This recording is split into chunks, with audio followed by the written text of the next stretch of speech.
Hello, everybody. I'm trying very hard to not just be super angry. And I actually recorded this entire video earlier, and I was just so mad. I had to stop and take a break and think about it and come back. Because what I'm about to talk about, I don't even want to do a video on. I don't want to have to do this video. I wish this wasn't the reality. I actually just wish this wasn't what was happening, but it is. This is what is happening. While our aptly titled Department of War is over here making jokes about directed energy weapon dominance now, because, back in the day, if you'd have said they have directed energy weapons, people would have said, wow, you crazy conspiracy theorist, where's your tinfoil hat, you nutter? But now they're just openly making jokes about that, how they got directed energy weapons, they're trying to scale them up, and really just sending out on their official social media accounts the kind of propaganda you would expect to find on the walls in the background of the movie version of George Orwell's 1984. Just straight up. An America that's just swarming with drones in the skies, flying over the Statue of Liberty under constant surveillance by a standing army that's constantly at war, just like the Founding Fathers always intended. And our president just proposed a $1.5 trillion budget for the government's largest agency in fiscal year 2027.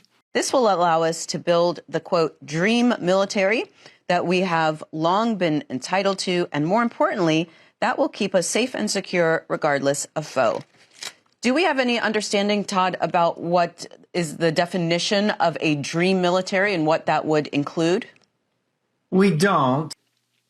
And so to give you an idea of just how batshit insane that figure is, it's not just 50% higher than current levels, which were already nearing $1 trillion, and something that this nation hasn't seen since World War II, but more than any other country on Earth by far.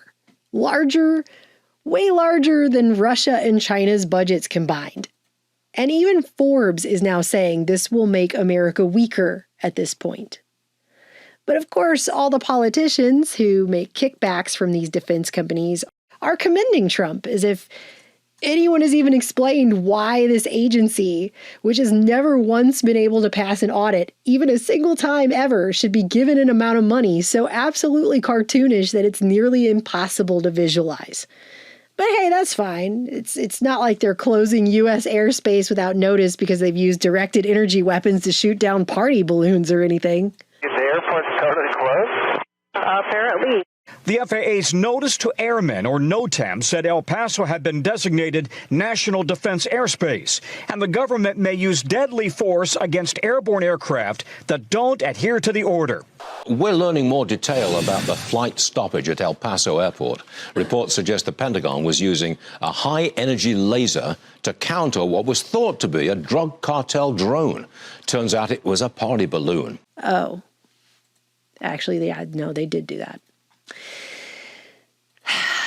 As we transition into the darkest level of police state nightmare of any dystopian story you've ever read or watched in your entire life that make George Orwell's 1984 look like a Saturday morning cartoon, and I'm not even exaggerating right now, we can't even get our attorney general to answer basic questions that are so simple a child could understand them about the Epstein files and why we aren't even seeing a shred of accountability. How many of Epstein's co-conspirators have you indicted? How many perpetrators are you even investigating? First, you showed it. I find it. How many have you indicted? Excuse me. I'm going to answer the question. Answer my question. No, I'm going to answer the question the way I want to answer the question. No, Your you're going to answer the theatrics are question the way I ridiculous. asked it. I want to know, were there any underage girls at that party or at any party that Trump attended with Jeffrey Epstein?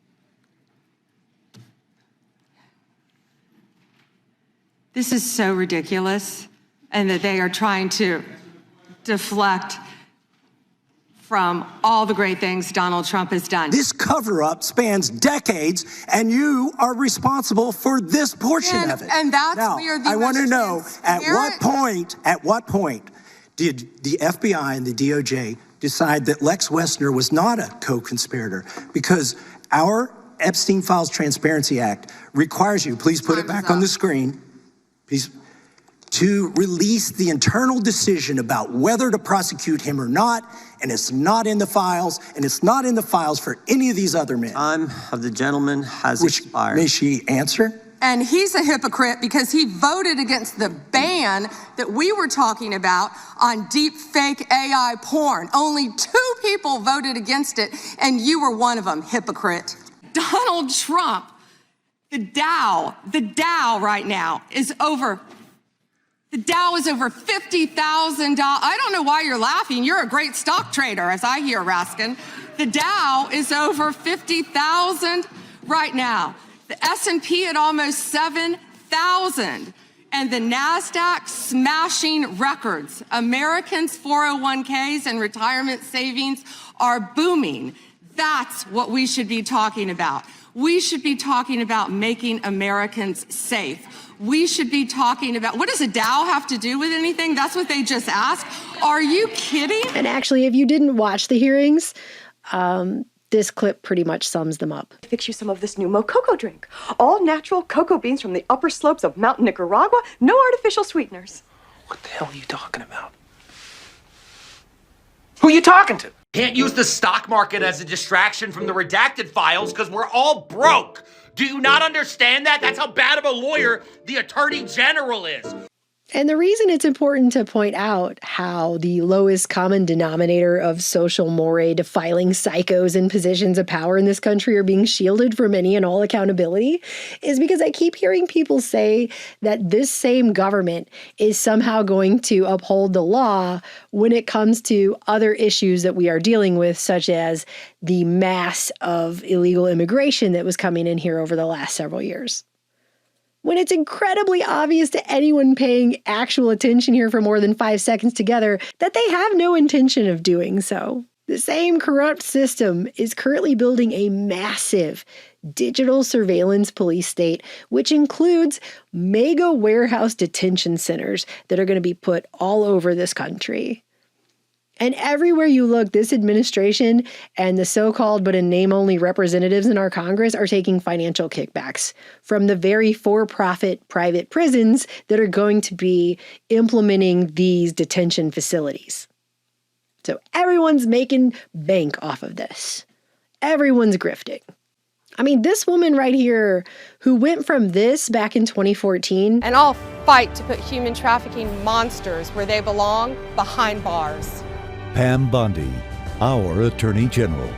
To this yesterday. Have you apologized to President Trump? Also failed to disclose her extensive conflicts of interest, including the fact that she was in recent years a DC lobbyist for tech firms like Amazon, but also for a company called Geo Group, which just so happens to be one of the largest for-profit private prison companies in the world. Meet CoreCivic and Geo Group, the 2 publicly traded companies that have come to dominate the private prison industry. Private prison companies, mainly Geo Group and CoreCivic, are champing at the bit at their prospects for big profits in 2025. It's no secret that corporate America values lining their shareholders' pockets over any other values. But what happens when the model of profit-seeking over all else gets wrapped up in an industry where the bottom line is dependent on millions of human bodies? In the towns we went to, private prisons had come to define the local economy, almost like a factory town in the past era. Contrary to factory towns, those factories were producing things, right? Producing cars, etc. Here, they're not producing anything. When we think about the operation of these jails, what folks in that community will say is, yeah, but there's good jobs. Up to that point, I had never even heard of for-profit prisons. So I just needed a job, needed to work. Geo Group was the first corporation whose PAC maxed out donations to Trump's campaign, donating millions to the president and to members of our Congress. And when you know it, but last summer, Geo Group not only got their $4 million EPA lawsuit quashed, where they were charged with some 1,100 violations for failing to protect workers at one of their California immigration facilities from a known toxic disinfectant that they were spraying all over the place, but they've also now received over $1 billion and counting in government contracts to implement these detention facilities for this massive sweeping immigration situation that's happening in our country now. Go ahead and ask yourself why it is that it's totally legal somehow for the same corporations that stand to benefit in federal contracts to spend millions of dollars on political contributions to the president and to our representatives. Like, how is that even legal? Go ahead and ask yourself. I have no idea. For those with short memories, you might recall that it wasn't always called the GEO Group, just by the way. It rebranded in 2003 after significant scandals. It used to be called Wackenhut, as in a subsidiary of that Wackenhut. The very Wackenhut that Spy Magazine in 1992 referred to on its cover as the CIA's CIA, or the Shadow CIA. The one that's been written about in academic journals for doing things like engaging in a scheme to kidnap a U.S. ambassador to El Salvador and then blame it on leftist organizations in a classic black flag operation. Yeah, that Wackenhut. Does that ring any bells? It might, considering how many times they were accused of human rights abuses, the fact that in the year 2000, the Department of Justice actually sued Wackenhut, alleging excessive abuse and mistreatment of juveniles, no less. There were all kind of scandals, bribery, lawsuits, staff being accused of sexual assault. But somehow we're supposed to believe they just rebranded, slap a new name on there, new logo. It's all good now. I'm sure it'll all work out really well to give them billions of dollars now. I'm sure it's all fine. Most of the reporting I've seen on these detention centers are that people are getting education and healthcare. So I, of course... Well, look, I mean... So it's 2026, and like every other aspect of the eldritch abomination from the deep that is our corrupt system, ICE is now the highest funded U.S. law enforcement agency, with a budget that is larger than the annual budget of all other federal law enforcement agencies combined. And they've been given special hiring authority that allows them to bypass the usual rigorous hiring procedures for federal employees, which, as you can imagine, will surely end well, right? Like, they're definitely going to get the creme de la creme of people to run around masked with guns and operate with impunity. What happens when ICE hires agents with minimal screening, then sends them into the streets masked and armed? I handed in my resume, which was, I did a skills-based resume. I'm a veteran. I served 2 tours in Afghanistan. So on the surface, the resume looked pretty good. Had a very brief interview, took all of 6 minutes. They didn't ask very many questions. And then I left, assuming I would never hear back, because I'm a very Googleable person. I have an unusual name. I'm the only Laura Judith on the internet. And I make no secret of how I feel about ICE and Trump and all of it. So I was not expecting several days later to receive a tentative offer. I missed it in my inbox and it sunk to the bottom, which means that I never filled out the paperwork they requested. I never accepted the tentative offer. I never filled out my background check paperwork. I never signed the affidavit saying I'd committed no domestic violence crimes, none of it. A few weeks later, I got a message from LabCorp saying that ICE wanted me to do a drug test, and I went ahead and did that. I was pretty sure I wouldn't pass. I'd partaken in legal cannabis 6 days before the test, but why not waste some of their money, right? And then 9 days after that, I decided I wanted to, I was curious, had they processed the drug test yet? So I logged onto the ICE hiring portal, and what I found was that not only did the drug test not seem to be relevant, I was listed as having joined ICE as of 3 days earlier. I had listed that I had accepted the offer. They had offered me a final position as a deportation officer. My background check was listed as completed 3 days in the future from when I was looking at it. So it seems like the answer to the question, who are they hiring, is they don't know. Wow. Which is a situation that is now getting so bad, it's led even the Brookings Institution to write that they have outpaced accountability. That's a direct quote, outpaced accountability, with reports of unchecked misconduct, including the use of excessive force, illegal detentions, and sexual assault. The precedent here is very simple. You have a federal law enforcement official engaging in federal law enforcement action. That's a federal issue. That guy is protected by absolute immunity. He was doing his job. While you have mainstream media outlets like Fox News quick to jump on the bandwagon of dramatic reports like this one where they claimed an ICE officer who opened fire was ambushed with a shovel and a broom by 3 illegal immigrants during a traffic stop, because just by the way, ICE is now doing traffic stops. Federal agent ambushed and beaten in Minneapolis and then shot one of the attackers in the leg. DHS says the attack happened while the Immigration and Customs Enforcement officer was arresting an illegal immigrant and was forced to defend his life. That makes 2 incidents in 1 week requiring action deemed by the federal government as justified. What they weren't quick to report on, that case just got dismissed by the government due to, and I quote, newly discovered evidence in this matter is materially inconsistent with the allegations in the complaint affidavit. Materially inconsistent, of course, being a lovely euphemism for it was all made up. But do you think Fox News is going to report on the government dropping the case with the same breathless outrage with which they reported on the false allegations to begin with?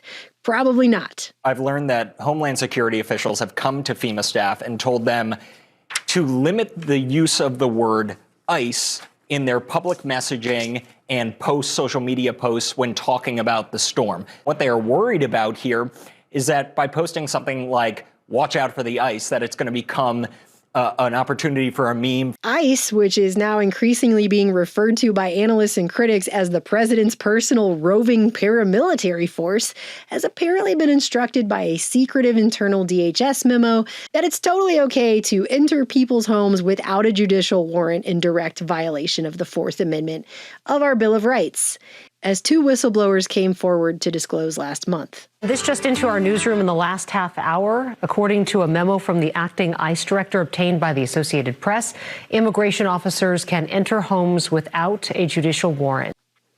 They claim it's okay to simply use what is called an administrative warrant, which, just to be clear, is nothing more than an internal DHS form signed off on by an immigration officer, so not a judge. So despite the use of the phrase administrative warrant, this form is just a form. It's not actually a court-ordered warrant, but a bureaucratic semantics argument that they're using to skirt the Bill of Rights and the Fourth Amendment. Imagine if we had to go through the process of getting a judicial warrant. And that's why you now have stories like this one, where ICE agents showed up to the house of a U.S. citizen, masks on and guns drawn, and forced their way into his home and pointed guns at his family, yelling and screaming at them. They didn't show a warrant, they just broke down his door.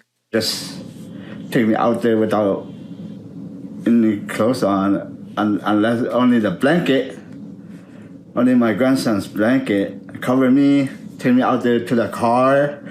They didn't say anything that was wrong. They tried to take a photo of me, but I didn't want to, right? This person's been a U.S. citizen for decades now. They basically showed up into his house with guns drawn, broke his door down. He tried to get his identification, and they told him they didn't want to see it. And as his 4-year-old grandson watched and cried, he was led outside in handcuffs in his underwear with nothing more than a blanket wrapped around his shoulders in Minnesota in the winter. Then they drove him out to, quote, the middle of nowhere, where they made him get out of the car in the frigid weather to photograph him. And then he was asked for his ID, to which, of course, he said, I'm in my underwear and you didn't let me get it. Eventually, the agents realized, oopsie, that's a U.S. citizen with no criminal record who did nothing wrong. And after a few hours, they brought him back to his house, made him show his ID, and then they left without so much as an apology for completely violating his rights, violating the Fourth Amendment, bursting into his house with guns, and scaring and traumatizing his family, including his 4-year-old grandson.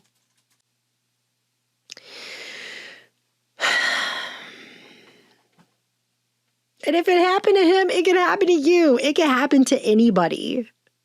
Oopsie, wrong house. You know, the whole thing, when you read it, it just sounds like the opening scene of Terry Gilliam's Brazil.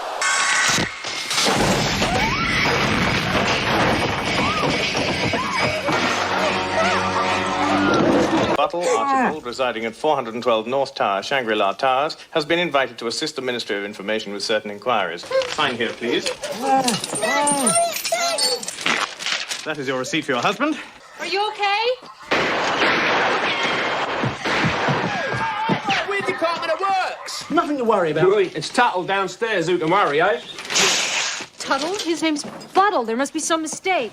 That was a movie and supposedly a parody of a potential Orwellian future, which is sad because now we're living in that parody. We're living in that Orwellian future. How much time would that take? We don't have enough judges. We don't have enough time. The whole reason we have a separation of powers government is so one branch can put a neutral check on another branch to maintain the balance of powers so that all the power does not get concentrated in one branch that's just acting as if it is all three branches instead of the branch that it is limited to the powers that it's supposed to have by the Constitution. So the whole reason you have a judicial warrant is so that the agency that's issuing the warrant is not also the same agency signing off on it and executing it. And, general warrants were one of the things that contributed to the American Revolution, just by the way. I know they don't teach a lot of the real history of what happened there in schools, but one of the problems was exactly that. That exact thing. On the long train of abuses and usurpations that's listed in the Declaration of Independence, you actually have sending hither swarms of officers to harass our people. That's one of the things on the list. In fact, actually, I could go through that entire list of things and I could add multiple things from that list that are happening right now in our country right now. There's several things on there that are occurring at this time. Of course, somebody said, this government is the one the founders warned us about. And I would argue, no, this one's worse because they're using directed energy weapons to shoot down party balloons and then shutting down airspace over it. But that's the thing. You have people who still support this. They're supporting this level of police state. As if somehow amazingly turning our country into a digital gulag where government agents don't respect the Bill of Rights at all, even remotely in any way whatsoever, is somehow going to save America. No, it's so illogical and makes no sense at all. They're destroying what's left of America right now. That is what this is. That's what we're living in right now. That's what they're doing. They're destroying what's left of it. That's one of the only things that's left that actually makes this country worth a damn. And they are trampling all over it in the most blatant of ways possible. Every time I've ever complained on this channel about unconstitutional behavior out of this government, it has never been to the level of this. This is so, so bad and so dangerous to every single one of us here.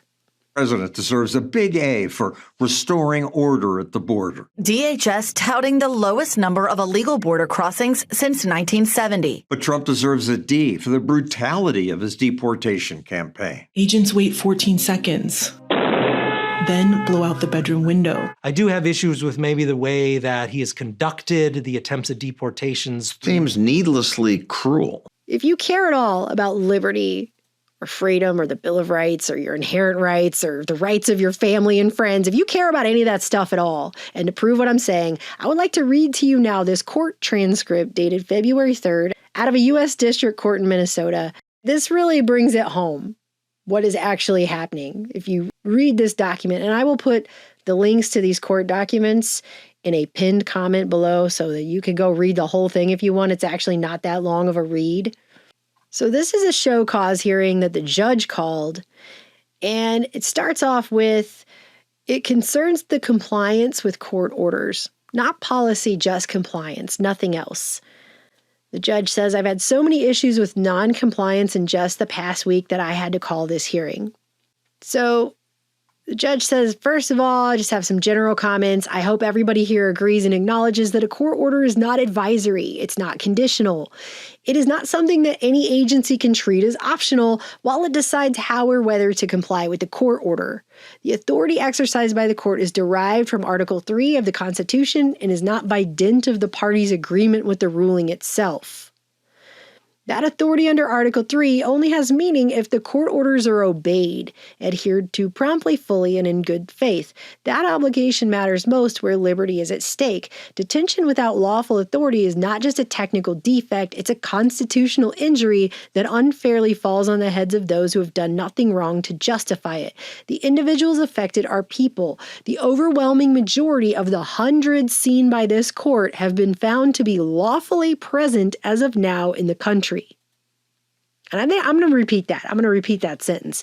The overwhelming majority of the hundreds seen by this court have been found to be lawfully present as of now in the country. So they're detaining people who are here lawfully. That's not illegal immigrants. Okay? All the stuff that Fox News and these other Newsmax and whatever about all the illegal immigrants, how come, if that's the case, the overwhelming majority of what's being seen in this U.S. District Court are people who are here lawfully? Explain it. Someone should explain it, because that's not what's supposed to be happening, is it? So then the judge says when a release order is not followed, the result is not just delay. In some instances, it is the continued detention of a person the Constitution does not permit the government to hold and who should have been left alone. That is, not arrested in the first place. You all, that's the respondents, represent the United States, and that carries obligations with it. The DOJ, the DHS, and ICE are not above the law. Well, they're not supposed to be. They do wield extraordinary power, and that power has to exist within constitutional limits. And I would add, it has to exist within constitutional limits because the Constitution is the only thing that gives any of this government any authority whatsoever, although DHS is not a constitutional agency to begin with, is it? No. But any power and authority this government gets has to derive from the Constitution to be legitimate. Otherwise, they don't have legitimate authority. So if they're not going to follow the Bill of Rights and the Constitution, their authority is illegitimate. That is what that is. That's the whole way this country was founded. The whole way this country began was by defining where legitimate authority comes from and where it does not. That is why there's a long train of abuses in the Declaration of Independence and a huge explanation as to how legitimate authority is derived and why governments are instituted among men in the first place. So if they're not going to follow the Constitution and the Bill of Rights, then they're a completely illegitimate power that's just wielding illegitimate authority over everybody. That's terrifying. Especially in an age where they're bragging openly about their directed energy weapons, okay? And building a massive set of detainment camps all over this country. When court orders are not followed, the judge says, it's not just the court's authority that's at issue, it is the rights of individuals in custody and the integrity of the constitutional system itself. So then the judge says we're going to go on and respond to some of these things. Judge says if the government undertakes an enforcement operation of this scale, one that results in the detention of large numbers of people, including individuals who are lawfully present in the United States, then the government assumes a corresponding obligation to ensure that each detention complies with the Constitution and with court orders governing their release. Volume, that is the volume of cases and matters, is not a justification for diluting constitutional rights, and it never can be. It heightens the need for care.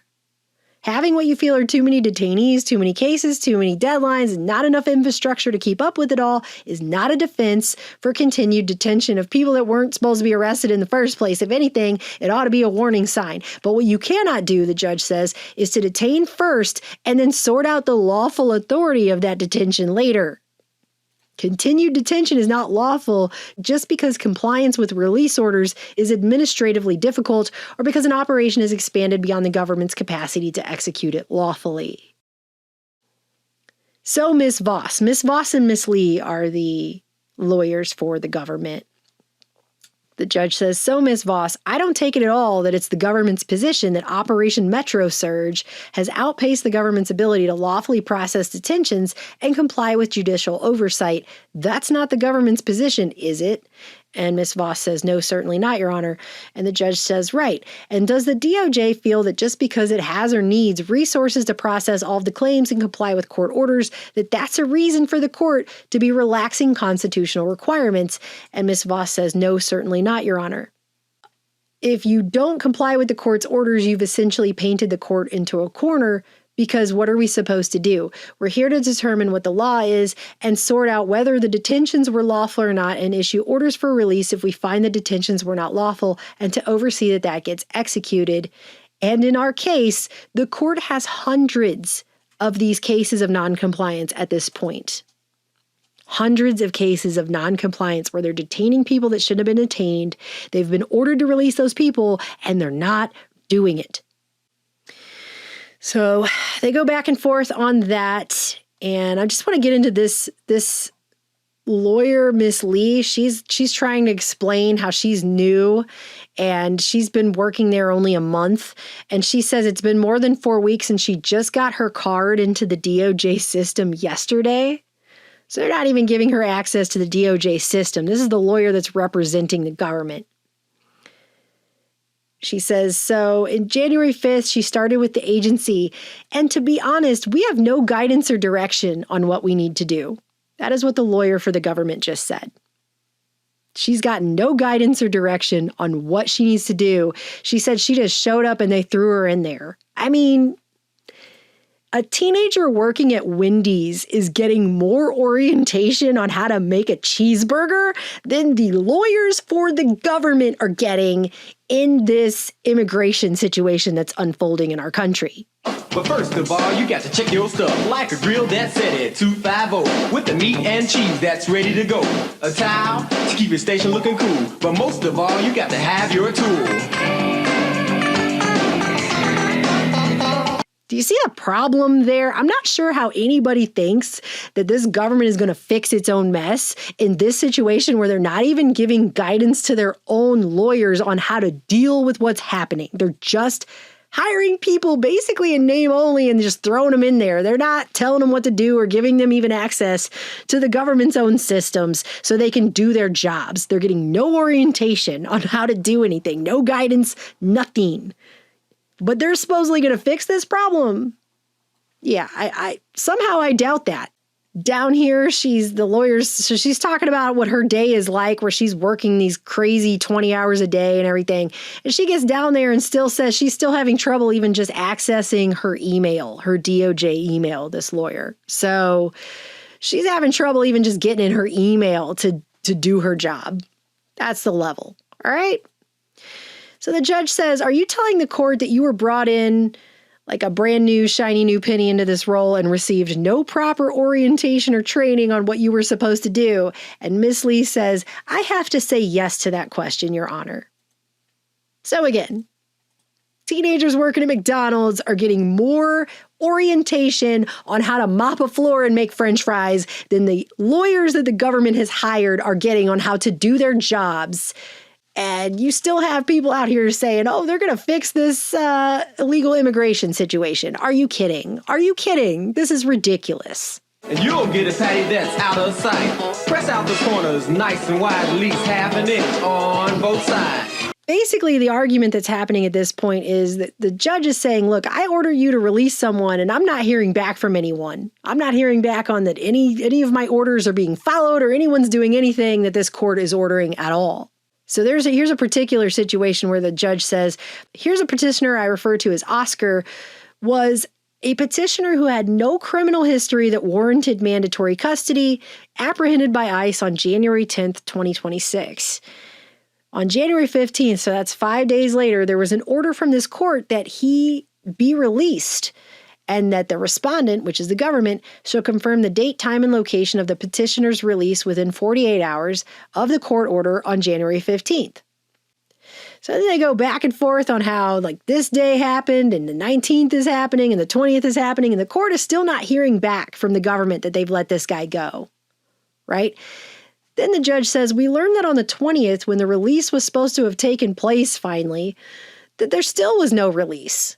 Instead, the petitioner was currently en route to Albuquerque, New Mexico. So not only are they detaining people that never should have been detained in the first place and not releasing them when the court orders them to do so, but now they're just flying them around the country and no one even knows where they are. And originally they said the guy was in El Paso. So first they said he was in El Paso. Now they find out he's in Albuquerque. They don't even know where this guy is. So they're detaining people that never should have been arrested in the first place. And they're flying them all over the country and no one even knows where they are because no one's keeping track of what's going on because DOJ lawyers can't even get into their email and have no guidance or orientation on how to do their jobs. So then, by the 24th of January, there's still no confirmation they've released this guy. Then on the 26th of January, the court is still trying to figure out, are they going to release him finally? Where even is he? What is even going on? By the 27th, the court finally hears from Miss Lee, I want to inform the court I've received confirmation regarding petitioner's itinerary that he will be transported back to Minnesota. So this person's been arrested on the 10th, ordered to be released on the 15th. It's the 27th. They're just now getting around to we're going to bring him back. They never should have let him go. He shouldn't be flying around the country to first, but where are they even taking him? What are they even doing? There's no orders on any of this. They're just doing whatever. So now he's supposed to come back on a commercial flight. And by the way, all these flights are being paid for by taxpayers too. I mean, that's the thing. You think you're going to save money on solving this problem. They're spending billions and billions and billions and billions of dollars on this problem. So now they're trying to fly him back. And then they tell the judge on the 28th that he's finally going to be released. But then on the 28th, they're asking for an extension to release him. They decide there's a security risk delaying him getting back somehow. If this was you or your loved one or your friend, can you imagine? You weren't supposed to be arrested in the first place. Weeks are going by. The government is flying you to detention centers and all around the country, and no one's keeping track of it. You're lost in some system that's not even following any protocol. That's what's going on. It's so Brazil. This is such a Terry Gilliam movie. The judge is saying you're flying people out of Minnesota and taking 13 days to return them back to the state when they've been found to be unlawfully detained in the first place. What do you think about that, lawyer for the government? And Miss Lee says, Your Honor, I did ask the same question too. I have not got the answer. So the judge just moves on because what else can you do at that point? That's a level. It's insane. This doesn't even resemble a workable system for any of this that makes any kind of damn sense at all. It just doesn't. And the government's lawyer says, I have to go back to pulling teeth to get anything fixed. It took a really long time. Blah, blah, blah. Excuses, excuses, excuses. And then this lawyer tells the judge straight up, sometimes I wish you would just hold me in contempt, Your Honor, so that I can have a full 24 hours of sleep. And she says, I'm here with you, Your Honor. What do you want me to do? The system sucks. This job sucks. So that's the lawyer for the government saying the job sucks and the system sucks and the whole thing is terrible. And she goes on to say, I'm not meant for this job. And to be honest, I did put in for a request to be transferred, but no one's willing to come here and stand in front of you to explain or help improve this system. They won't let her quit. She's trying to quit this job. She hates it. So that's going on. I mean, can you imagine seeing that in an episode of Columbo or something, or Matlock? Can you imagine seeing the lawyer for the government in a Matlock case just being like, I fucking hate this job. It sucks, Your Honor. It's a terrible piece of shit. I really wish I could quit. They won't let me leave. I'm trapped in a horrible nightmare. I mean, that's basically what this sounds like when you read it. The judge goes on to say, for example, if we say release this person immediately, we learn that having transported him to El Paso or New Mexico or whatever, you're not bringing him back. Then we learn that someone's just being put out on the street with just the clothes on their backs and they have to figure out how to get back here when they should have not been transferred out of here in the first place. But we can't have them being released when it's minus 14 degrees outside. And that's what they're doing. They're just dropping people on the side of the road. And so once that's addressed, then we learn after they've been released that now conditions have been imposed on their release that were not ordered by the court. That somebody who shouldn't have been arrested in the first place is now being told, sure, you'll be released if you wear an ankle monitor. So they're putting ankle monitors on people now, which the court didn't order because the person was unlawfully detained in the first place. The judge goes on to finally say, we take no great pleasure as a court in compiling a list of some 90 or so cases of violations of court orders for release, let alone the 10 or so that I had just last week.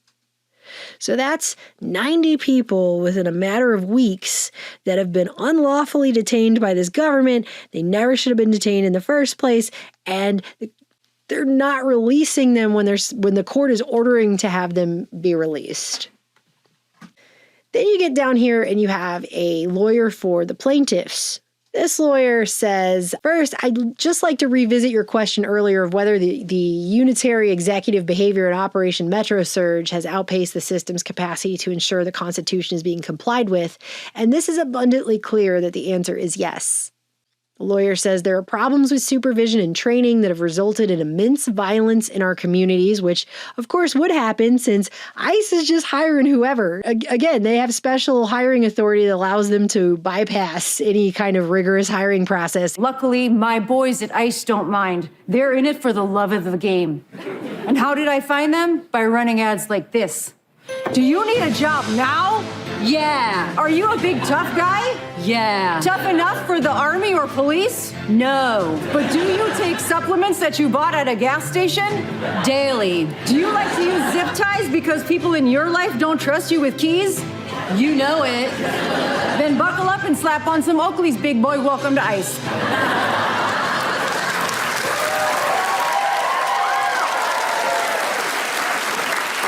Does that answer your question?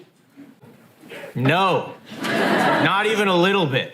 It's pulling teeth for the counsel of the government to get her own client, that's the government, to fix these constitutional violations. It should not be pulling teeth to get compliance from the government with the Constitution is the most basic sentence that anyone could ever say. And yet here we are. It's being said in this court document by a lawyer in 2026.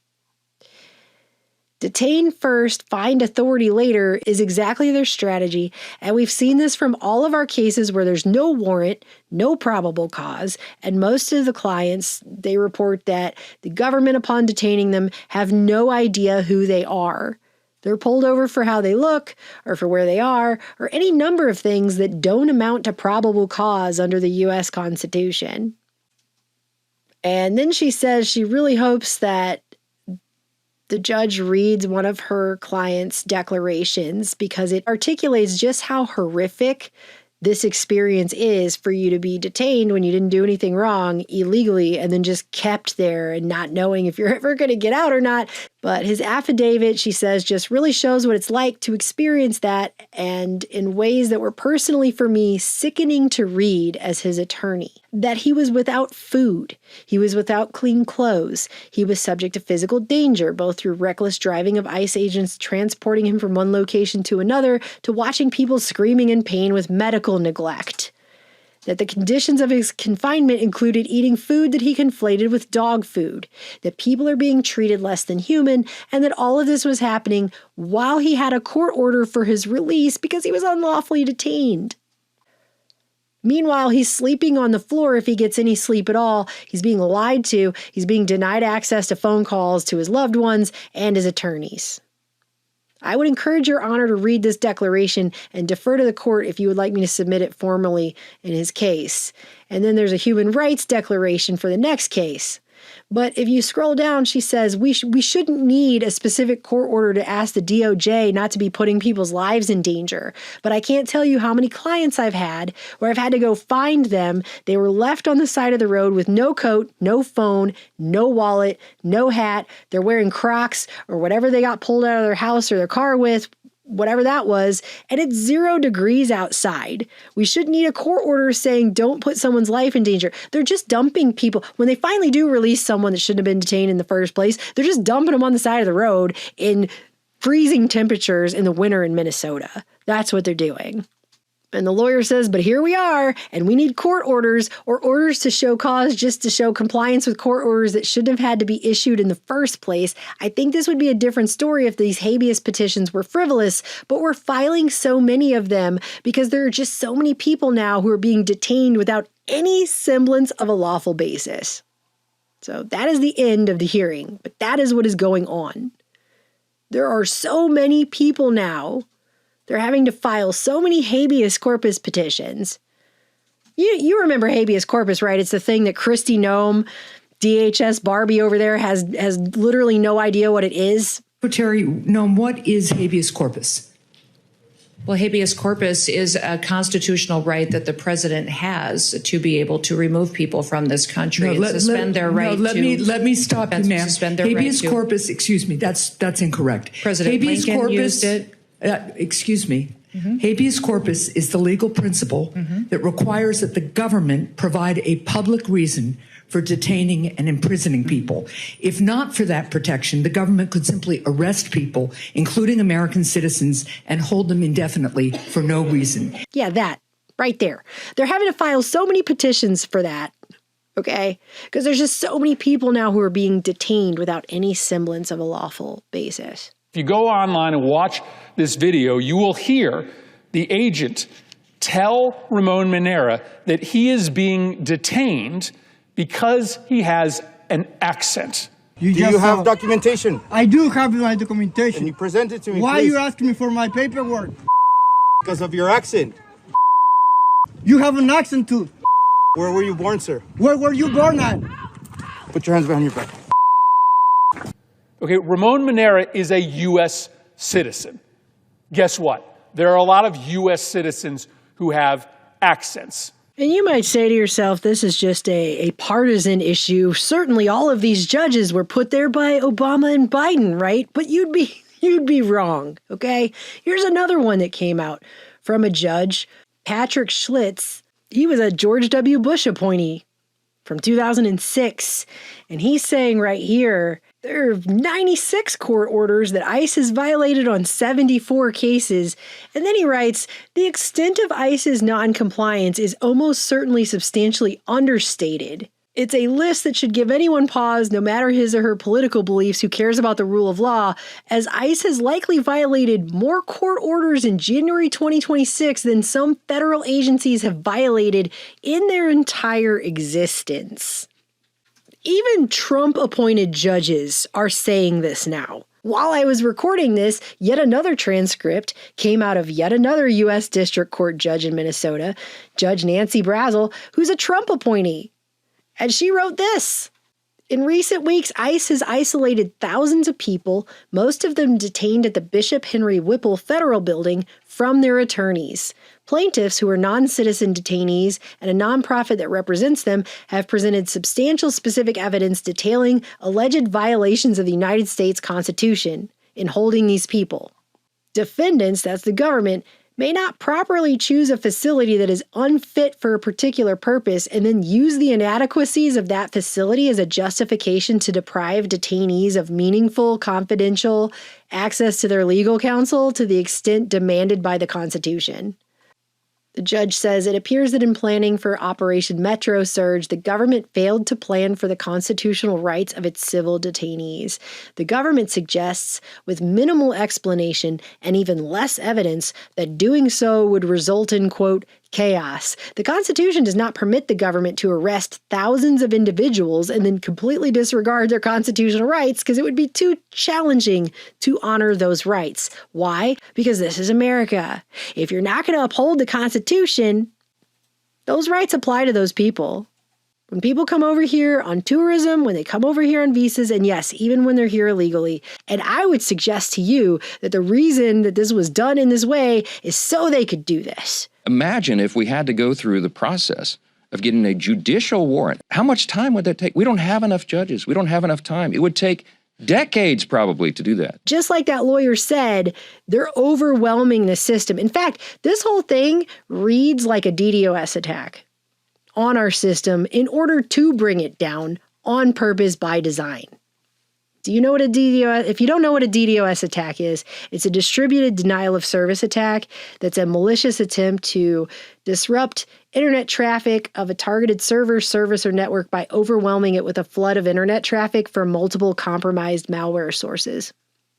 So it uses botnets or zombie computers to exhaust resources, making everything slow and inaccessible, causing downtime, stealing data. It's just a massive flood of zombie traffic to shut a system down. That is what this looks like, what they're doing. Because they're just rounding people up and asking questions later and flooding the system with a bunch of cases of people who should never have been detained in the first place, and then they're not complying with the court when they're told to release those people. What's your name? Abdullah Omar, but I'm a U.S. citizen. You're a U.S. citizen? Yes, I am. Okay. All right. Thank you. Thank you. Look, it is to the point that Reuters just got done reporting last week that hundreds of judges from around the country have now ruled more than 4,400 times since October that this administration is detaining people unlawfully.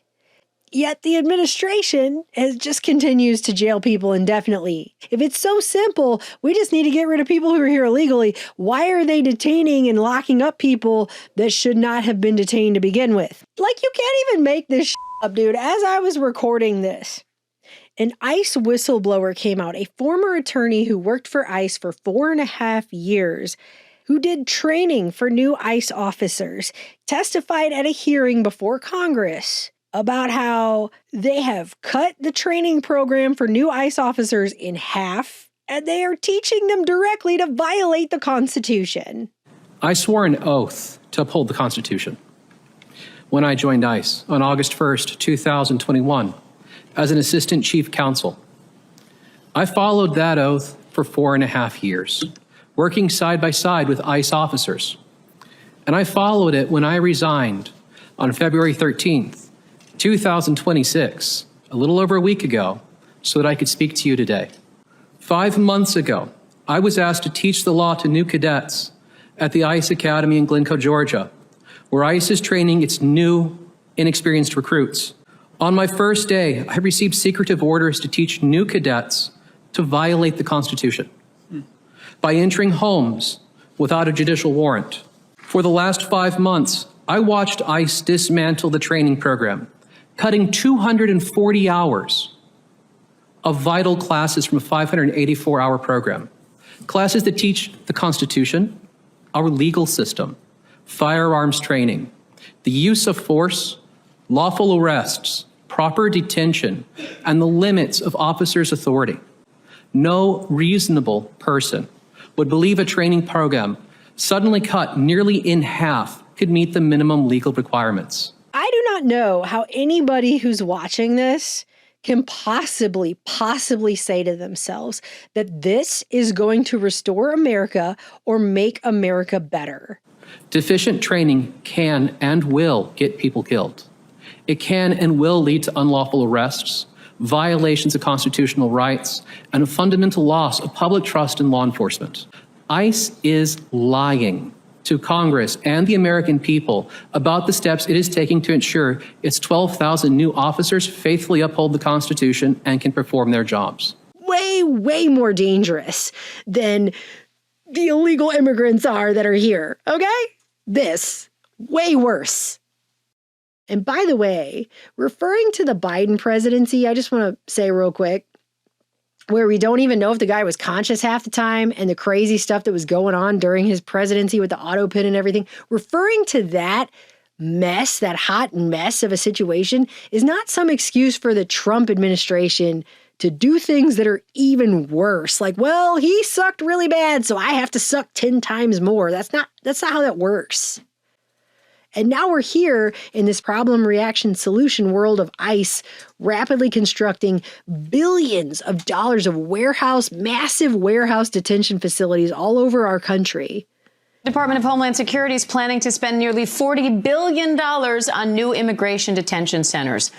The city of Social Circle just confirmed the sale of a warehouse on East Hightower Trail. Now, this means the property is now officially owned by ICE. People in Social Circle say they plan to protest it. Sale of this space is a done deal.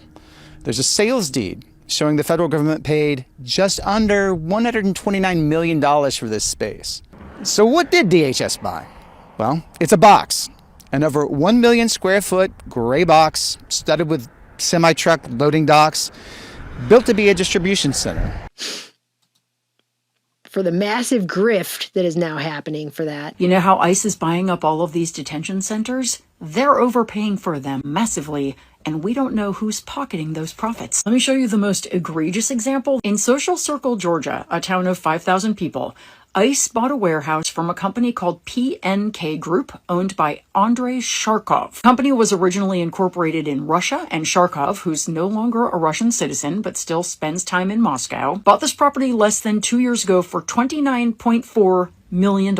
ICE paid $128.5 million for it in 2026. That is a $99 million profit in under 2 years, and the sale, it closed in 4 days. Federal property acquisition usually takes months. So here's the question nobody's answering. Where did that extra $99 million go? Who benefited from this deal, and why did it happen so fast? People are starting to ask legitimate questions about corruption, because it turns out the Social Circle isn't an isolated case. It is a pattern. In Hamburg, Pennsylvania, ICE bought a warehouse for $87.4 million. The seller had purchased it just 16 months earlier for $57.5 million. That is a 52% markup for a property they barely owned for a year. In Surprise, Arizona, ICE paid $70 million for a warehouse the county valued at $46.6 million. That's a 50% markup. In Hagerstown, Maryland, ICE paid $102.4 million for a property that was refinanced 7 months earlier at $76.8 million. 33% markup. In Socorro, Texas, ICE paid $122.8 million for a warehouse El Paso County appraised at $29 million, a 323% markup. ICE has spent over $690 million acquiring just 7 warehouses. That's our money, by the way, our taxpayer money, and they have overpaid on every single one. And they're just getting started. ICE is planning to spend $38.3 billion, again of our money, turning warehouses and former prisons into detention centers. This is what happens when you give an agency $75 billion with no oversight, and all of it is being run by deeply corrupt people. Which I have no idea why anyone would think will just be temporary once they put all that up and put it in place. That's just going to be there while they remove some people. Okay, If you look at everything that is going on in this country right now, and you still trust this entity, seriously, to look at a machine, a corrupt, wholly unaccountable machine, and still somehow be able to tell yourself, well, it's got 2 sides though, and the side that I like, that's the good side. That side really cares about me and is going to do good things, and I trust everything that side says. Like, that's all due respect, but I'm pretty sure that's a mental disorder at this point. That's got to be a psychosis. You need to seek help if you actually believe that. After over a century of proof in your face that is so not the case, you really do probably need to go get help, because you have like a very extreme form of Stockholm syndrome or something. Tim's a bootlicker for defending us. I'm like, no, you misunderstand. It's my boots. It's mine. I voted for them. I'm wearing the boot. I'm stomping on the ground. Nearly all of them so far, by the way, line up perfectly with the rail lines. And I just find it odd that a lot of the same people who were totally freaking out about Obama back in the day, saying he was going to suspend the Constitution, implement martial law, and put dissenters into FEMA camps. You remember all those talking points? Coming up, Jesse exposes prison camps across America, waiting for you and me. They're somehow totally fine with this situation right now, and that's okay somehow. I don't get it. I really, truly don't understand it. I'll give you a quote. We're a third world country now. You want to know why? I'm an expert. I've been to them. I spent 17 months in Southeast Asia while the draft dodger was playing golf, right? You know how I know we're a third world country? Because in third world countries, they have the military doing their police work in the cities when you walk around. I was in the Philippines the day Ferdinand Marcos declared martial law and went under dictatorship. We went from nobody to a guy with a machine gun on every corner. That's what happens in a dictatorship. In comes the military. That's what's happening here. So once more, I just want to call everyone's attention back to Rex 84. What was that, you might ask? Rex 84B, short for Readiness Exercise 1984 Bravo, was a classified scenario and drill developed by the U.S. government to detain large numbers of U.S. residents deemed to be national security threats in the event that the president declared a national emergency. Colonel North, in your work at the NSC, were you not assigned at one time to work on plans for the continuity of government in the event of a major disaster? Mr. Chairman. I believe that question touches upon a highly sensitive and classified area, so may I request that you not touch upon that, sir.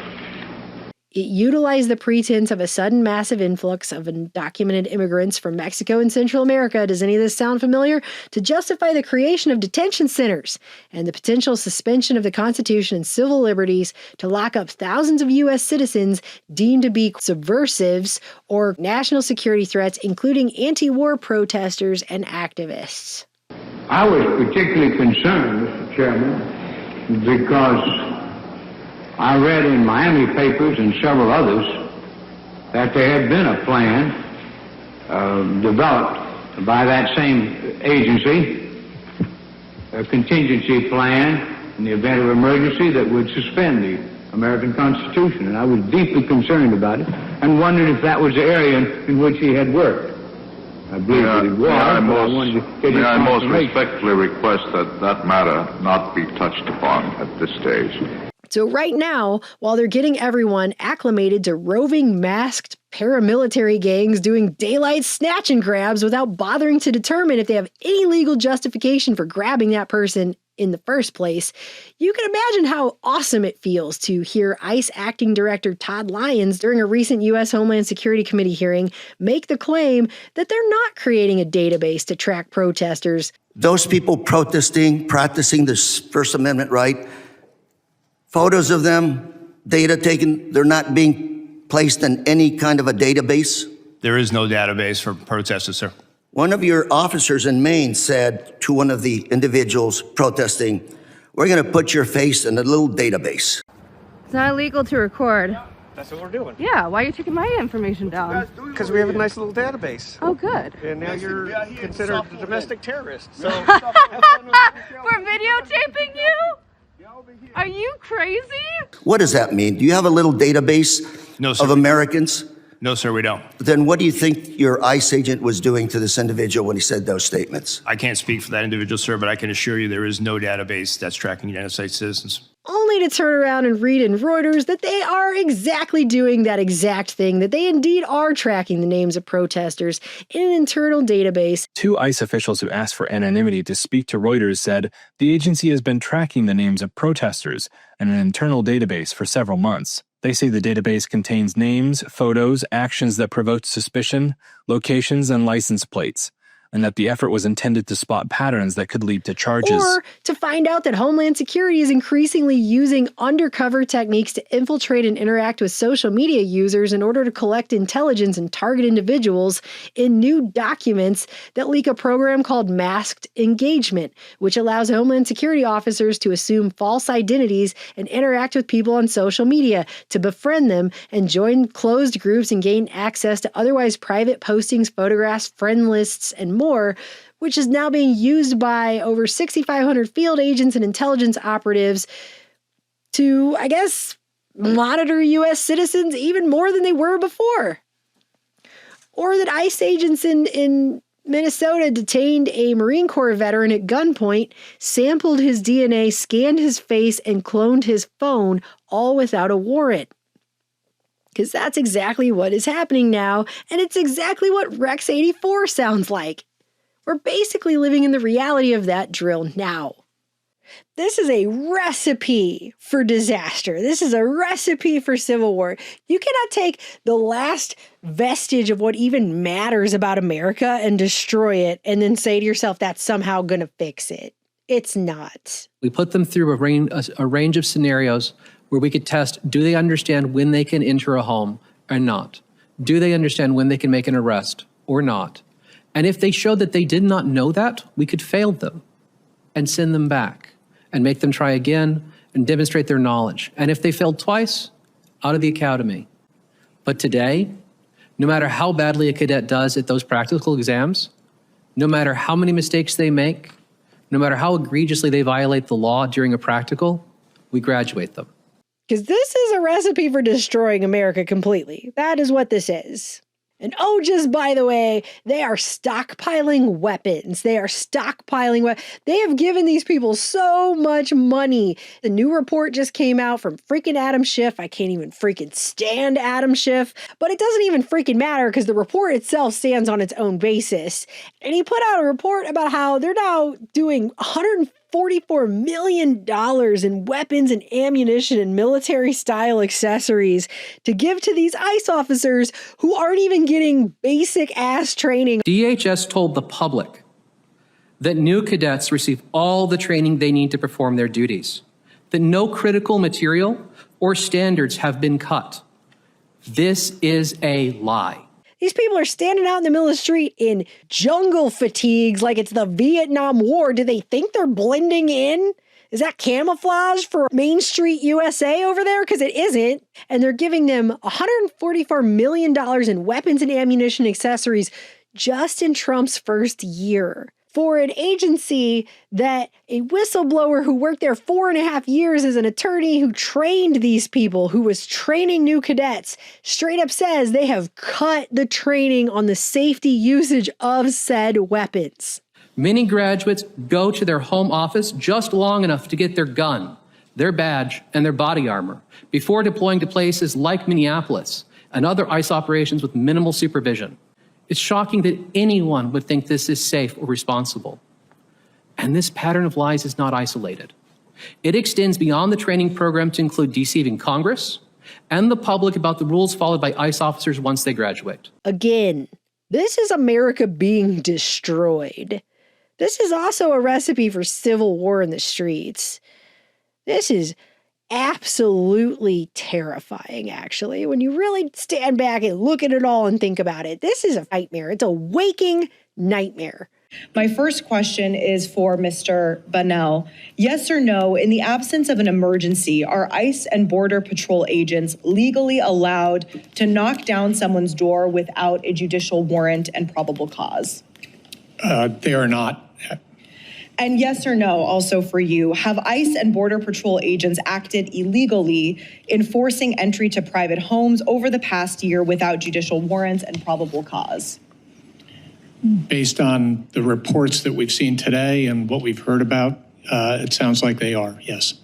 And Ms. Gibson-Brown, yes or no, did federal agents present a legal judicial warrant to you when they broke down your front door with a battering ram and entered with guns pointed at you while your daughter was home? No, they did not. Without reform, ICE will graduate thousands of new officers who do not know their constitutional duty, do not know the limits of their authority, and who do not have the training to recognize an unlawful order. That should scare everyone. And the only reason that people haven't realized it's a nightmare yet is because that nightmare hasn't come to their city yet. But this thing looks like it's coming to everybody's doorstep. I don't think they're going to just stop at Minneapolis. I think Minneapolis was a test. I think they were testing out how far they could get away with it. And they got pretty damn far. So I think they're probably going to just keep this up. I think this is about to come to a city near you. I think this is what they're doing right now. Question to Mr. Scott first is yelling at ICE officers or Border Patrol, is that a form of domestic assault on the officers? No, sir. Mr. Lyons? No, sir, it's not. And is filming of ICE or Border Patrol either an assault or a crime in any way, Mr. Scott? No, sir. Mr. Lyons? No, sir. OIG tossed him on the ground.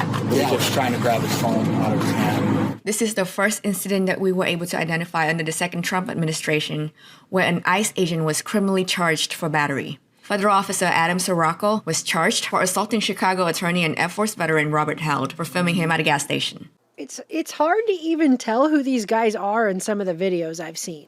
Because it just looks like some guys in regular clothes sometimes with masks on getting out of a regular unmarked car. Needs to call 911. They are seriously, like, attacking me. We'll call 911 right now. Yep. What's your location? Call 911. I'm right at the corner of Jefferson.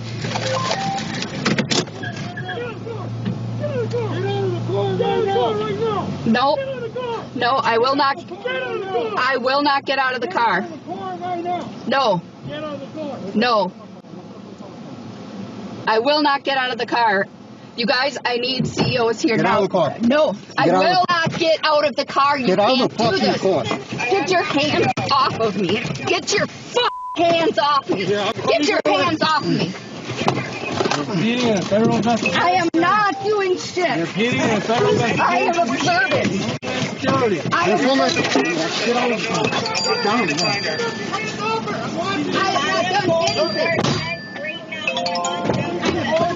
This is my constitutional right. Not under anybody's. We're calling 911 right now. I am not. You cannot arrest me. I'm observing. You're not You can't arrest me. I'm observing. You cannot. I am not doing anything. We're taking a video too. Get off of me. Get off of me. You're under arrest. Someone call the MP, or someone call the police. Please. Somebody help them. Call the police. Call the police. What is happening? Call them now. Call them now. There's no way to know they're law enforcement. They're not, they have masks on. There's no identifying information that you could gather from your environment that would tell you who they are. And to that end, Senator Mike Lee of Utah posted this on his personal X account. It's a video of cartel gang members raiding a gas station with guns and setting it on fire. And Senator Lee wrote, "Cartel hitmen wear masks. Leftists aren't complaining." And I guess that sounded really cool in his head before he typed it and shared it with the entire world. But what he ended up doing is sharing a post that basically compares likeness between ICE agents and cartel gang members that set gas stations on fire. And it confused Grok, who verified that the video is actually ICE setting the gas station on fire. And everybody was basically ratioing Mike Lee into the ground, making obvious comparisons between groups of masked men who jump out of unmarked vehicles with guns, to the point that he deleted it. A woman sat alone in her car, observing and recording ICE officers as they patrolled her community. This should go without saying, but it clearly needs to be said anyway. What this woman was doing is fully protected by the Constitution. Observing and recording federal agents, local law enforcement is a First Amendment right. Is filming of ICE or Border Patrol either an assault or a crime in any way, Mr. Scott? No, sir. Mr. Lyons? No, sir. 3 unmarked ICE vehicles began chasing this woman down a rural road. When she didn't pull over, they boxed her in. As soon as she stopped, these 3 masked agents jumped out of their vehicles immediately with guns drawn. This is an unarmed woman who had committed no crime. She's alone on a country road, and an unmarked car boxes her in. Out jumps masked men with guns and drag her out of her car. That is not the United States of America. That is Stalinist Russia. Why would you want to live in a papers, please police state that goes back in time to Gestapo land? Like, why would that be the answer? We have to give up all our rights now? Is that what you're saying? We have to give up all our rights now. Biden was a terrible president, so now we have to give up all of our rights. That doesn't make any sense. And I don't know anybody. The only people I've seen supporting this are probably bots on social media, but it's bots who say things like, well, as long as you comply. Yeah, just comply. Just get down on your knees and lick boots. It's my boots. It's mine. I voted for them. Yeah, just get down on your knees and comply and lick some boots and let all your rights be stripped of you completely until you're just a total slave subjugated to this government and its roving, untrained paramilitary gang, I guess. That should scare everyone. Then you'll be fine. Except, you know what? Even the people who lick boots in every dystopian movie and story I've ever read and seen, they don't end up so well either. Because guess what? The system doesn't actually like bootlickers all that much. Those people are the most easiest people to trample because they're licking boots. ICE can now draw a digital line around your neighborhood and see the location of every phone inside it. As thousands of federal agents deploy to cities like Minneapolis, an exclusive report from 404 Media reveals the surveillance tool they're using to hunt people down. It's called a weblock. Here's how it works. An agent draws a shape on a digital map, a city block, a workplace, or a protest site. The system instantly pulls up the history of every mobile phone that's been inside that shape. It shows where you sleep, where you work, and who you spend time with. It creates a pattern of life analysis to predict your next move. They don't need a warrant. They don't need a subpoena. They just buy the data from apps installed on your phone right now. The AI surveillance mission creep that's going on includes millions and millions of dollars, according to procurement records, for not just Palantir, but iris scanning on smartphones, Clearview facial recognition technology. They're using apps to determine if teenagers who don't have IDs are citizens. This is expanding well beyond just enforcing immigration. And I don't want to hear anybody say, we just have to have this rollout of this AI biometric mass surveillance police state. No, we don't. We don't. And all you have to see to know that that's the case is go look at this Cato Institute chart of deportation rates and historical perspective that goes all the way back to President Benjamin Harrison. Look at the numbers under George W. Bush and Barack Obama. And somehow they were able to remove millions of people and deport millions of illegal immigrants from this country without all of any of that. So I do not want to hear that we must turn our entire country into this freaking 1984 Orwellian Minority Report dystopian hellscape. That is actually completely untrue. Because what is going to be left? Like, let's say this goes the way that whoever it is that's promoting this level of police state nightmare, let's say it goes your way. What is going to be left? Your Fourth Amendment is basically gone. Everyone's been terrorized into compliance, terrorized into a papers, please police state compliance. You're living in a AI panopticon, Big Brother Orwellian AI panopticon that even George Orwell could never have dreamed up in his wildest nightmares. So what is it that we're saving? See, I can't even hardly do a report on this. It makes me too angry. We are justifying the destruction of our own country right now. Problem sucks, but the solution is so much worse. It's so much worse.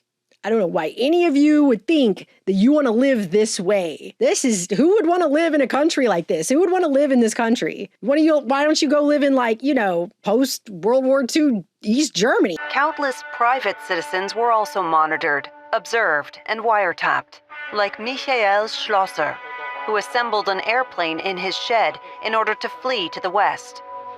Colleagues who worked as informants for the Stasi betrayed him. Today, there is a replica of his plane in the memorial. And we've been living under a continuous state of emergency since about 3 days after 9/11, when the national state of emergency was first declared. And it has been continually extended every year since. And at first, they actually said what emergency measures were being renewed, but after a few years, they just kept renewing it and they never spelled it out. We've been living under a continuous national emergency declaration and national emergency powers since 2001. So we've been living under that for a quarter of a century now straight. But personally, I am just so sick and tired of these taxes. Why do you always do this? You know, every time you get a paycheck now, most of it goes straight to the government. Keep it down. You want somebody to hear you? I'm just saying, I'm the one who's making the money, and I have no say-so. You know what you're saying? Just calm down. You want him to ruin your life? They can do that, you know.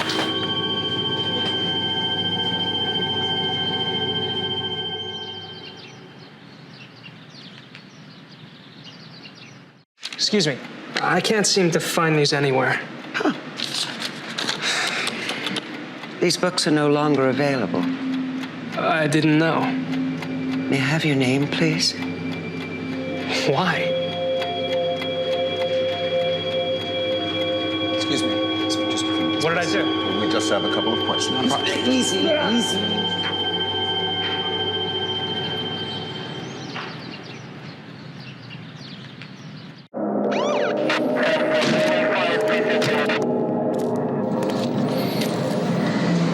Step out of the car. Open up the trunk. Check inside. Hands on the car. There you go. Got it.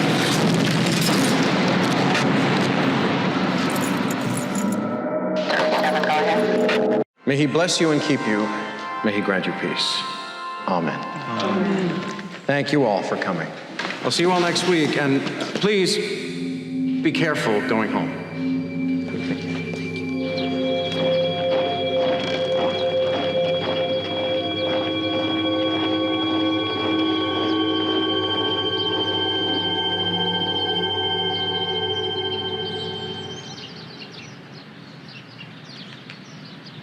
Because the real truth is this: if our future, our society, isn't based upon something that actually matters, a foundation of something that actually matters, like inherent rights and individual sovereignty, which is the best ideas the West ever had, that's what got supplanted here. If our future isn't based on something like that, it really won't matter. It won't matter how much tech we have, how much AI we have, how many robots and flying cars you slap all over it. It will be yet another dystopian Orwell knockoff that nobody wants to live in. Not you, not your children, not their children. No one. And I feel like if there's any statement that I could make that sums up everything I've been trying to say for 15 years, it's gotta be that. It will not be worth it. What are we trying to protect and save? If not that. Because this is not the way. Destroying the last vestiges of our Bill of Rights is not the way to save the one thing that actually matters about this country. The one thing that sets it apart from every other place in the world. The reason anybody even wants to come here to begin with. One-stop shop. Who and what would you like to monitor? I'd like to monitor pedophiles. Okay, and then? Murderers and rapists, and then enemies of the state. And then? And then we are ready to go. And then? What about journalists? Nailed it. Is a good point. Add the journalists. And then? Can you see if they have refugees? And then? All women should be monitored. Yeah. And then? Just everybody with an opinion. And then? Why don't we just monitor everybody and everything? Yeah. And then? Because I can give you a Cliff Notes right now on how that's going to end up straight out of history. It's called It Won't. But we are literally watching our country become a police state with surveillance systems, huge detention centers being built all around the railroads. And everybody just ignores it because they think they don't have to worry about it. It won't. Destroying what's left of America won't save it, you guys. And anyone saying that it will is either completely historically illiterate or so blinded by party spirit and brains so full of propaganda off the mainstream media that they can't see what's happening all around us right now. But if you think this isn't coming to a city near you and soon, you're quite mistaken, because they're talking about doing this all over the country. And it really doesn't matter if you think you don't have anything to hide, because this system is pretty much treating everyone like they do. He was forcibly detained by Border Patrol, even though he was a U.S. citizen. This didn't happen just once. This has happened thousands of times all across the country. It is still happening today. And it could easily be you or yours. You're ignoring the Bill of Rights. The truth is, immigration enforcement is necessary for our national security and for local security. But how it's done is extremely important. With that said, recently, as the last 2 weeks, we, as law enforcement community, have been receiving endless complaints about civil rights violations in our streets from U.S. citizens. They're being stopped in traffic stops or on the street with no cause and being forced to demand paperwork to determine if they are here legally. We started hearing from our police officers the same complaints as they fell victim to this while off duty. In Brooklyn Park, one particular officer that shared her story with me was stopped as she passed ICE going down the roadway. When they boxed her in, they demanded her paperwork, of which she's a U.S. citizen and clearly would not have any paperwork. When she became concerned about the rhetoric and the way she was being treated, she pulled out her phone in an attempt to record the incident. The phone was knocked out of her hands, prevented her from recording it.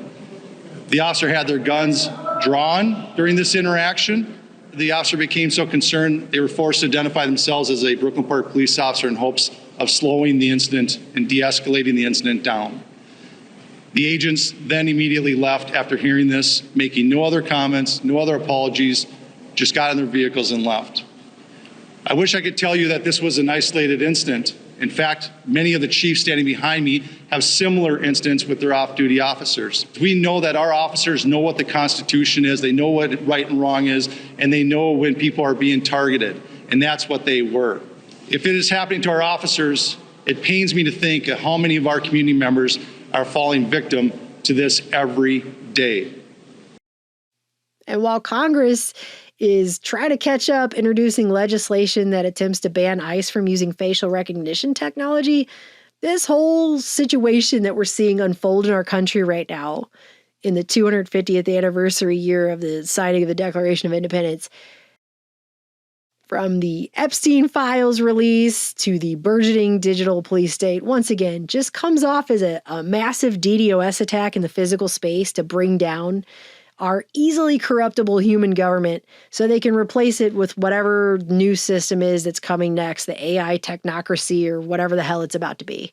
That's what this looks like. It looks like they're doing everything they can to show you at every level how absolutely corruptible and corrupt and corruptible this human system is. He's smashing a window. This is for honking their horn. U.S. citizen. The bottom line here is that turning this place into a cartoonish Orwellian Terry Gilliam movie is not going to restore America or make anything great again. And we absolutely cannot ignore the reports of physical and sexual abuse that are occurring at these facilities. I'm the daughter of a Vietnam combat veteran who fought during the Tet Offensive. He paid the rest of his life in Agent Orange and PTSD. And this is not what my father fought for. It's not what he would stand for. I feel much safer with undocumented immigrants than I ever will with ICE agents. They are not welcome in my community. As ICE detention center would be a stain on Wilson County and a stain on the stall of anyone who doesn't do everything they can to stop it from happening. Fascism depends on everyday people complying, and I'm not going to fucking comply. In Hutchins, Texas, residents just successfully blocked the conversion of a 1 million square foot warehouse into an ICE detention center that would have held more than 9,000 detainees in a town of 8,000 people. I don't know what else to say. I feel like that's it. Because we've talked about it a lot on this channel. Order out of chaos, problem, reaction, solution. The theory that a public reaction is anticipated to an engineered problem that will allow for a pre-planned solution, one that typically serves a hidden agenda or hidden interests. And I'm pointing this out because I just want to make sure everyone realizes that the first step of this is actually the solution. They start with the solution they want, okay? Then they try to anticipate what kind of problem can we generate that will garner a public reaction that will justify this solution. The solution being whatever the agenda is. And what I never understand about this and have never understood about it in all the years that we've been doing this is why would anyone trust the same corrupt system that enables the problem in the first place to show up with the solution to it? Why? I've never gotten that. It's so illogical. It makes no sense at all.